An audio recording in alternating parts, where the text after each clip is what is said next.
I think a core value that I've tried to live by is self-reliance. You have to come to a point in your life where you see that you really have to accomplish for yourself and for others around you what you're going to accomplish. You can't expect that life is going to give it to you. Most of us are not going to win the lottery. Most of us are not going to be handed a pile of money. It's not going to fall out of an airplane in a big sack and land on your head. You have to work and earn for what you're going to get out of this world.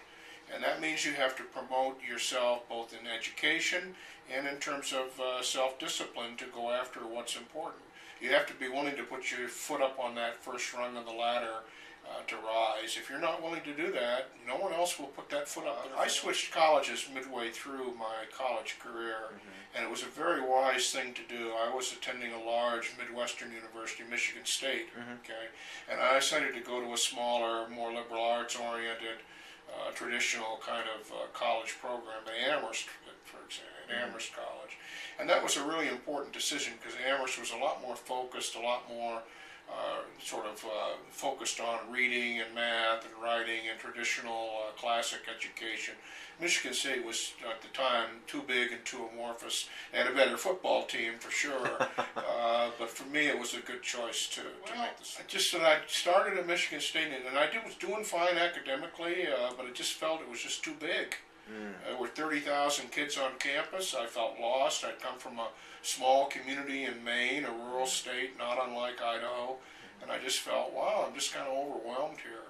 And I just felt that I wanted something that was more focused and more traditional and a little more, in that sense of the word, classic literature, classic studies. Well, and especially if you're moving in the direction of publishing and journalism. Right. I was moving at that time thinking about journalism as a career.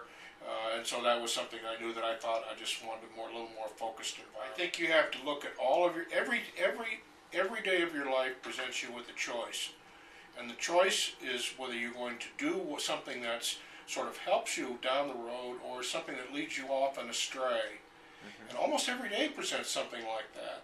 And if you learn to recognize that moment and to make that choice sort of correctly at the time, it almost always opens up good doors rather than closes bad ones. And that takes practice. That takes practice. You have to keep doing that. I'm not sure where I first learned that, but as a child, I certainly had those kinds of experiences. And when I went to high school, I had those kinds of experiences. And when I went to college, it just kind of one thing continued to town. And the city maybe needs a little broader vision of how to make use of its open space. We seem to have a sense that, if we put a walking path along the rim of a canyon, that's going to create usable space along that canyon. And in fact, what's happened is that we've created little pieces of it, but we don't really seem to have a strong vision for how that could be created and better. We've got a creek that runs through our town, Rock Creek, but has very little use, relatively speaking. Maybe there's some ways that we could think about that in a different way and maybe orient ourselves towards that creek a little more. But again, that's going to take some decision and some land use issues that I'm not sure we're quite ready to address either, but we'll see. Like, how do you mean?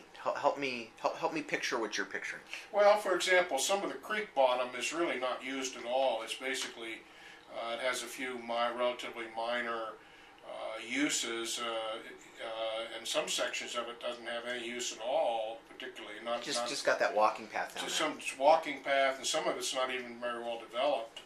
That's true. For example, building a couple of small impoundments and using those, bringing the level of the creek up to the level of the town might make those make that essentially a series of small lakes down Rock Creek might be a really attractive way to use the water and allow for water storage. We could generate some electricity off it.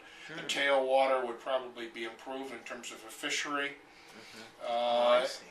And so you could use that as kind of some series of small lakes, impoundments, and that would maybe develop some housing along the lake shore and so forth. To create basically some lakes, some natural lakes.